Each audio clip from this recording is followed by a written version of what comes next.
ఓం అస్మద్గురుభ్యో నమః. నేటి మంచి మాటలో చదువుకునే పిల్లలందరూ తెలుసుకోవలసిన సంగతి ఏమిటి ఈ కథ ద్వారా తెలుసుకుందాం. రాజేష్ అనే యువకుడు మంచి ఉద్యోగం కోసం ఒక పెద్ద కంపెనీకి ఇంటర్వ్యూకి వెళ్ళాడు. చక్కగా అన్ని పరీక్షల్లో ఉత్తీర్ణుడయ్యాడు. చివరి పరీక్షకు డైరెక్టర్ గారి దగ్గరికి వెళ్ళాడు. డైరెక్టర్ గారు, నీవు చదువుకునే రోజులు ఏదైనా స్కాలర్షిప్ వచ్చిందా అన్నారు. రాజేష్, లేదండి, మా అమ్మ నాన్నగారే అన్ని ఫీజులు కట్టేవారు అన్నాడు. మీ తల్లిదండ్రులు ఏం చేస్తుంటారు అన్నారు. వ్యవసాయం చేస్తూ నన్ను చదివించారు అన్నాడు రాజేష్. అయితే నీ చేతులను నాకు చూపించు అన్నారు.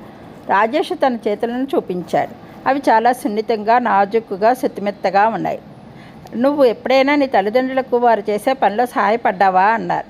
రాజేష్, లేదండి, వారు నన్ను కష్టపడనివ్వకుండా మంచిగా చదువుకొని మంచి ఉద్యోగం సంపాదించమని చెప్పేవారు.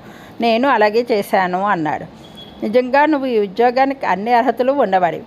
అయితే నాదొక చిన్న విన్నపం, నువ్వు చేస్తానంటేనే చెప్తాను అన్నారు. తప్పకుండా చేస్తాను, చెప్పండి అన్నాడు రాజేష్. ఈరోజు నువ్వు ఇంటికి వెళ్ళిన తర్వాత ఒక్కసారి నీ తల్లిదండ్రుల చేతులను పరిశీలించి చూడు.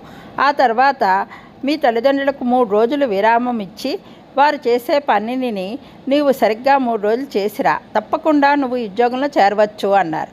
రాజేష్ అలాగే సార్ అని తల్లిదండ్రులకు సహాయపడడానికి వెళ్ళి వారిని చూడగానే విపరీతంగా ఏడ్చారు. వారి చేతులు చూడగానే కాయలు కట్టి కాళ్ళకు చేతులకు ముళ్ళు గుచ్చుకొని రక్తం కారుతూ గరుకుగా చాలా ఘోరంగా కనపడ్డాయి. ఆ చేతుల్లో తన మొహాన్ని పెట్టి వెక్కి వెక్కి ఏడ్చారు. వారి కష్టాన్ని తలుచుకుని వారు చేసే పనిని తానే ఆ 3 రోజులు తల్లిదండ్రుల మీద ఉన్న ప్రేమతో, ఇష్టంతో కష్టపడి తను డైరెక్టర్ పెట్టిన పరీక్షను పూర్తి చేశాడు. మరుసటి రోజు ఆఫీస్కు కళ్ళల్లో నీళ్లతో వెళ్ళి ఆ డైరెక్టర్ పాదాలకు నమస్కరించాడు రాజేష్.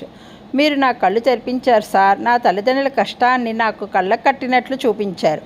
మీరు నాకు ఈ ఉద్యోగాన్ని ఇస్తే వారిని కంటికి రెప్పలా ఏ లోటు లేకుండా చూసుకుంటాను అన్నాడు. దానికి డైరెక్టర్ గారు ఇలా సమాధానం ఇచ్చారు. ఇంట్లో తల్లిదండ్రుల కష్టం తెలిసిన వారికే ఆఫీసులోని పై అధికారుల కష్టాలు అర్థం అవుతాయి. కాబట్టి ఇతరుల పరిస్థితిని అర్థం చేసుకునే శక్తి ఉన్నవారికే మా ఆఫీసులో ఉద్యోగాలు ఇవ్వాలని నీకు అన్ని అర్హతలు ఉన్నా కూడా ఇలాంటి చిన్న పరీక్ష పెట్టడం జరిగింది. ఇప్పుడు నీవే ఈ ఉద్యోగానికి అర్హుడివి అన్నారు. కాబట్టి చదువుకునే పిల్లలందరూ తెలుసుకోవాల్సిన సంగతి ఏమిటంటే, తమ తల్లిదండ్రులు డబ్బులు పెట్టి మనల్ని చదివిస్తున్నారు కదా అని విచ్చలవిడిగా ఖర్చు పెట్టకుండా అసలు ఆ ఫీజులు కట్టడానికి తల్లిదండ్రులు పడే కష్టాన్ని ఒక్కసారి తలుచుకొని చక్కగా చదువుకొని ప్రయోజకులు కండి. జై గోవింద.